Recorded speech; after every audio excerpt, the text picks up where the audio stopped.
Hi, my name is Debbie Wiess, and I'm a Boston-based playwright. I write in French and in English for theater and poetry. I also direct and produce individual plays or a full project or event. My background in theater is somewhat random, actually, because I did not study theater, nor have the intention of going into theater. I actually approached it from a cinema.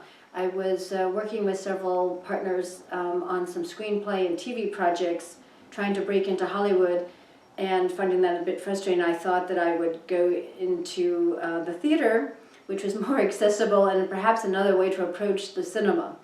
So it was a little bit backdoor. Since then, I've been doing, I guess, learning on my own, taking some classes, reading a lot of books, and going to a lot of theater.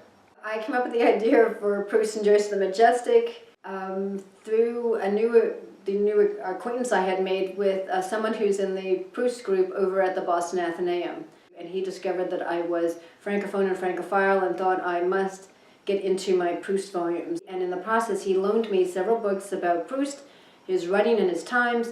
One of them was Proust at the Majestic, that talks about this night where Proust and Joyce were two special guests at a dinner party, had the chance to meet. There was also Picasso, Diaghilev, Stravinsky, and about 40 other people at this private party to celebrate the opening of a new Stravinsky ballet put on by the Ballet Russe in Paris, 1922. And the first chapter is about that party and all sorts of details about it, and then it was on into the last months of Proust's life. And that was really the inspiration. I thought, this is a really cool scenario. It was just a tremendous opportunity to explore this situation and see what I might do something with theatrically. The Proust Society of Boston was doing a fundraising for the Boston Athenaeum. And so I am one who just jumps into things and wants to assist. And I thought, oh, I'm a writer, so I should write a play to be a fundraising event for this group, and that kind of was the impetus for the play coming together. The play took about a year and a half to develop to its full form now, and that's not to say that I haven't been tweaking it since. It's been about, I guess, 2.5 years since I started working on it, and but it took about a year and a half to get it to its full shape. As a 7-character play, originally had 3 characters, just to give you an example of where it started from. And in the process of its development, I had the opportunity to present it in various occasions. And so it's been presented here in the Northeast of America, in the Boston area, in New York, and also in Paris. And it was put on last summer in a big event at the Hampshire House in Boston, which was a participatory dinner theater event in which about 40 some odd people were present, representing the same size group that was there the night of the original party. And we were reenacting through the play over a meal this historic dinner. So actually the play was originally written for the stage, but I had in my mind that it would make a wonderful special event fundraiser for this Proust Society of Boston group.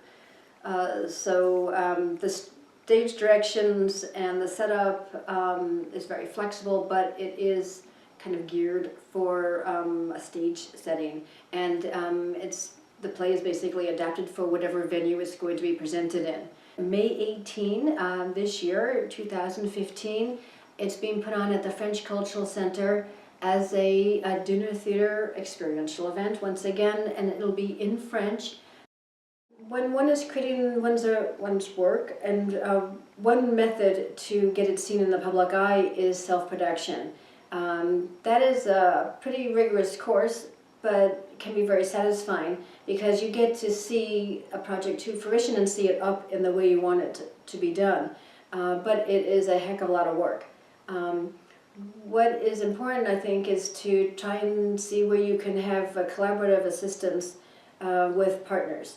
And these are people that you'll just meet in the course of your regular activities. I think pursuing your interests and just getting out and about, because writers tend to be a little insular and stay at home and be writing away, and that can be very solitary, but you need to get out, and in the course of things you'll meet a lot of different people, meet people at organizations, at different venues or whatever, and perhaps maybe it's just my nature, but I just see all sorts of possibilities and get all sorts of ideas when I'm out and about and meeting people, and I'll be in a particular, maybe I'll be in a bar restaurant, I'll say, oh wow, I can imagine a play breaking out here.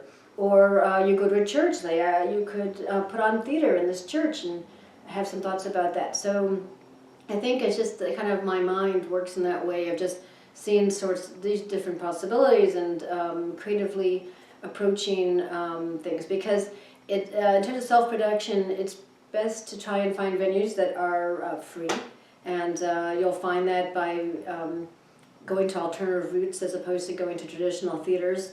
Unless you can develop relationships with particular theaters and then get some price breaks or get the space for free. So you want to get out and go to theater-related things and other activities that pursue your interests, and you'll find like-minded people with whom you can collaborate with, and you'll find synergies. And I think a lot of it is chemistry, that you'll build these friendships and relationships, and the thing is that you're not going out to find these people and try to profit from them like someone who knows how to do lighting and then take it, have them do your lighting, but you develop relationships where you will be helping them with something, then they'll help you with something, and they may know someone else who can help you in some other way, and then you help them. So it's a whole series of, I think ultimately collaborations, and through the generosity of spirit and wanting to help others, you end up getting people to help you in just marvelous ways.